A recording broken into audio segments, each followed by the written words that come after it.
Salut tout le monde, j'espère que vous allez tous très bien après ce magnifique match hier du Classico. On a éclaté de toute notre classe, notre fond de jeu magnifique, tout ce que vous voulez. Bien évidemment, on va pas revenir sur ce Classico de merde en vérité, cette saison de merde, je le dis clairement.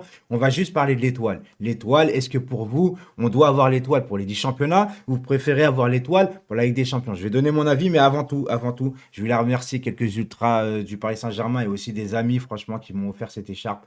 Polo, Wendy et bien évidemment Fredo, voilà, de médias parisiens qui m'ont offert cette écharpe. Donc merci, cette écharpe, ouais, non, je l'ai bien dit, je l'ai bien dit. Et aussi merci à Abou et à tous les amis qui sont venus hier pour le match. Heureusement que j'étais avec des amis, sinon j'aurais terminé déprimé par un match aussi catastrophique. Bref, on n'en parle pas, on s'en fout, on va parler de l'étoile un petit peu. Moi, j'en vois certains, c'est partagé, hein, les avis par rapport à l'étoile.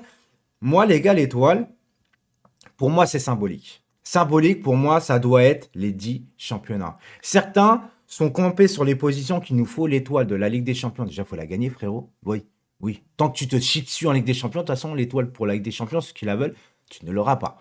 Voilà. Et vous êtes bloqués par rapport à Marseille, en fait. Vous voyez ce que je veux dire? Il y a combien de clubs qui mettent l'étoile pour la Ligue des Champions? Tu dois peut-être en avoir entre 3 et 5. Et encore, j'ai pas été chercher, je m'en fous, c'est pas le débat. Il y a beaucoup de clubs qui mettent l'étoile à chaque fois qu'on gagne 10 championnats. Est-ce que le Real Madrid a 13 étoiles sur leur maillot pour la Ligue des Champions? Non. Est-ce que le Bayern de Munich a des étoiles pour la Ligue des Champions? Non. Est-ce que le Barça a des étoiles pour la Ligue des Champions? Non. Est-ce que Chelsea a une étoile pour la Ligue des Champions? Non. En vérité, les gars, vous êtes focus, genre faut être en mode rivalité, on va attendre l'étoile par rapport à Marseille. Je suis pas d'accord avec ça, les gars. C'est pas parce que Marseille ont fait ça, bluff, à jamais les premiers, mais à jamais les premiers, ça veut rien dire en fait ce slogan. À jamais les premiers, ça veut dire et ça sera toujours leur slogan à jamais les premiers. Oui, ça a été les premiers à gagner la Ligue des Champions, mais c'est pas parce que tu as été le premier que forcément tu seras détenteur du record. Tu vois ce que je veux dire?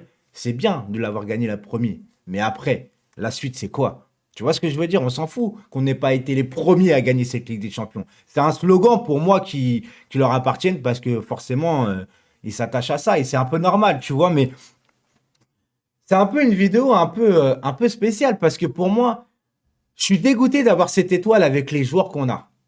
En gros, je vais vous expliquer. Pour moi, les joueurs qu'on a, le manque de respect qu'ils ont eu pour la communauté parisienne, en vérité, pour les supporters, pour les amoureux du football. Je parle des ultras, mais aussi des supporters qui sont là depuis de longues dates, qui ne sont pas ultras au Parc des Princes. T'en as aussi qui sont assis dans les tribunes. Il ne faut pas les juger parce que eux, ils sont aussi amoureux du Paris Saint-Germain, comme ceux qui habitent loin de Paris, comme ceux qui sont chez eux. Chacun vit sa passion comme il l'entend. Et surtout, c'est pas parce que tu vas pas au stade ou etc que tu n'es pas amoureux du Paris Saint-Germain. Moi, j'ai été abonné de 93 à 2010 et c'est pas pour ça que je vais dire que j'étais un meilleur supporter de ces années-là par rapport à d'autres qui restent à la maison. Non, ça n'a strictement rien à voir.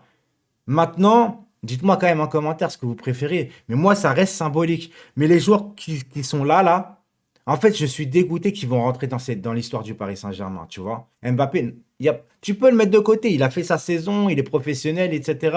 Même si contre Marseille, il s'est foiré comme tous les joueurs. Mais, tu vois, 10 titres, c'est quand même symbolique. Et ils ont réussi quand même à nous retirer cette saveur. Genre qu'on va être champion, sacré champion. Il n'y aura pas la fête sur les Champs-Élysées. Tu vois ce que je veux dire? Il n'y aura pas la fête dans Paris, etc. On va être là, ouais, bah écoute, c'est cool, 10 championnats, mais vous nous avez tellement humiliés avec votre comportement face au Real Madrid. Parce qu'encore une fois, le Real Madrid, tu sors face au Real. C'est pas une honte de sortir face au Real. On s'écarte un peu du débat, mais c'est pas grave. C'est pas une honte, les gars, d'être sorti face au Real. La honte, c'est la façon dont tu es sorti face au Real, tu vois. Le fait de te chier dessus. Je vais pas revenir, je vais pas remettre le couteau dans la plaie, tu vois ce que je veux dire.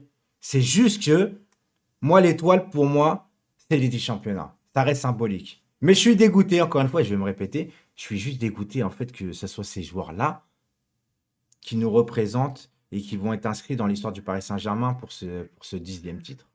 Je suis dégoûté en vérité, tu vois.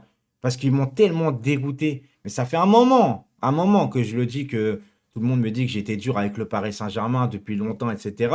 Mais aujourd'hui, regardez, la réalité éclate en vérité. Trop de stars tuent les stars. Il faut des hommes de l'ombre. Il faut à l'ancienne des Blaise Matuidi. Tu vois ce que je veux dire? Des mecs qui travaillent. Pas des divas, pas des ceci, pas des cela, tu vois. Pareil, Kurzawa. Regardez, je vais attends, on parlait de l'étoile, mais on va partir un peu dans tout. Kurzawa, il arrive à l'entraînement en retard. Ils lui ont pas ouvert la porte. Moi, je trouve ça bien de base. Tu es une institution forte. Tu arrives en retard. Tu manques de respect à l'institution du Paris Saint-Germain. Tu dois rester professionnel. Tu dégages. Tu t'entraînes pas. Mais est-ce qu'un Neymar, un Messi, un Mbappé et des joueurs, un Sergio Ramos, par exemple, c'était que lui, il arrive en retard à l'entraînement. Est-ce que vous pensez qu'on leur aura dit non, tu rentres pas, tu dégages? C'est facile de taper sur Kurzawa. Moi, ce que je veux, c'est un truc où tout le monde est basé sur le même pied d'égalité.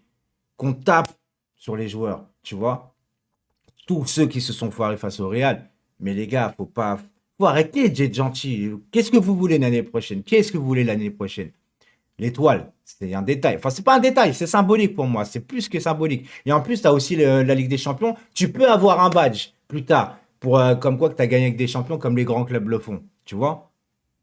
Mais qu'est-ce que vous voulez l'année prochaine? En vrai. Parce que j'entends certains, tu penses que lui au Paris Saint-Germain, il serait bien l'année prochaine. Tu penses que. On n'arrête pas de recruter, c'est toujours la même histoire.